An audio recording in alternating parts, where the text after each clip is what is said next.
कर्नाटक में चुनाव के तारीखों के ऐलान के साथ जंग तेज हो गई है। बीजेपी को सत्ता में वापसी के लिए उपचुनावों के दौरान जीती हुई सीटों को बरकरार रखना महत्वपूर्ण हो गया है।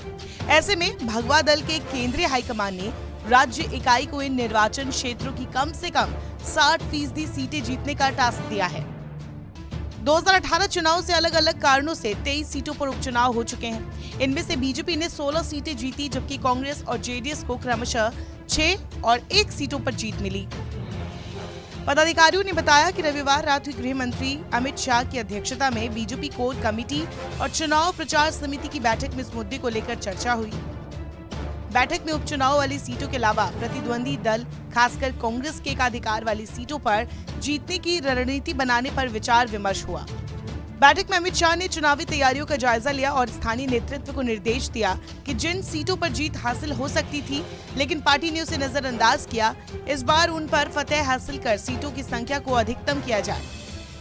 बैठक में अमित शाह ने खास सीटें जैसे बेंगलुरु और मैसूर पर गंभीर रूप से मंत्रणा की। इन सीटों पर कांग्रेस लगातार जीत हासिल कर रही है, जबकि बीजेपी के पास संसदीय सीटें हैं। बीजेपी की चुनाव प्रचार समिति के सदस्य के मुताबिक ऐसी शिकायतें थी कि बीजेपी कथित रूप से एडजस्टमेंट पॉलिटिक्स के चलते कुछ सीटों पर हार गई थी। ऐसे में अमित शाह ने पदाधिकारियों को सख्त रूप से निर्देश देते हुए इस तरह की प्रैक्टिस पर रोक लगाने को कहा। चुनाव प्रचार समिति के मुताबिक अमित शाह ने उन्हें आक्रामक रूप से प्रचार करने को कहा है और उन निर्वाचन क्षेत्रों में विजय संकल्प यात्रा निकालने को कहा है जहां ये नहीं गई है। 2018 चुनाव के बाद जेडीएस कांग्रेस के गठबंधन के 17 विधायकों के दल बदल के चलते कई सीटों पर उपचुनाव कराए गए थे। वर्तमान में 224 सदस्यीय विधानसभा सीटों में से 119 बीजेपी के पास है, जबकि कांग्रेस के पास 69 सीटें और जेडीएस के पास 32 सीटें। 2 निर्दलीय विधायक हैं। इस दौरान बीजेपी के राज्य प्रभारी महेश तेंजनाकई ने कहा, हमने उपचुनाव जीतकर सरकार की स्थिरता सुनिश्चित की, लेकिन अब पर्याप्त बहुमत के लिए इन सीटों को बनाए रखना बेहद जरूरी है।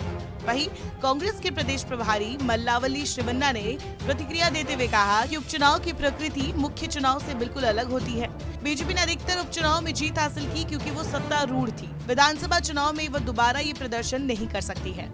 बता दें, कर्नाटक की 224 विधानसभा सीटों के लिए 10 मई को चुनाव होने वाले हैं। इसके लिए राज्य में अभी से ही चुनावी बिगुल बज चुका है। जहां कांग्रेस की कोशिश है कि वो बीजेपी को कर्नाटक की सत्ता से बेदखल कर सके, तो वही बीजेपी के सामने भी चुनौती है कि वो सत्ता अपनी बचा ले। लेकिन बीजेपी के लिए ये राह आसान नहीं होने वाली है।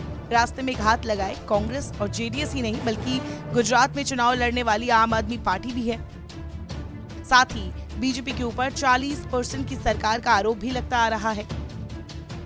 दरअसल बीते कुछ वक्त में बीजेपी के कई नेता मंत्री करप्शन के मामले में फंसते नजर आए हैं।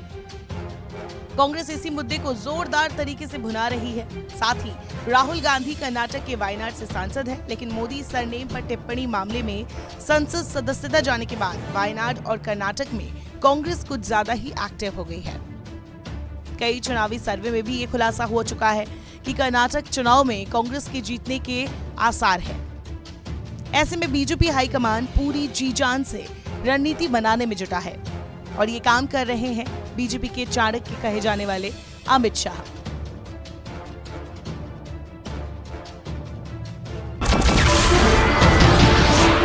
नमस्कार, मैं हूं मानक गुप्ता। अगर आपको हमारा ये वीडियो पसंद आया हो तो इसे लाइक और शेयर जरूर करें और हाँ, हमें सब्सक्राइब और फॉलो करना ना भूलें ताकि आप देश और दुनिया की कोई खबर मिस ना करें। तो जुड़े रहिए हमारे साथ और देखते रहिए न्यूज़ 24।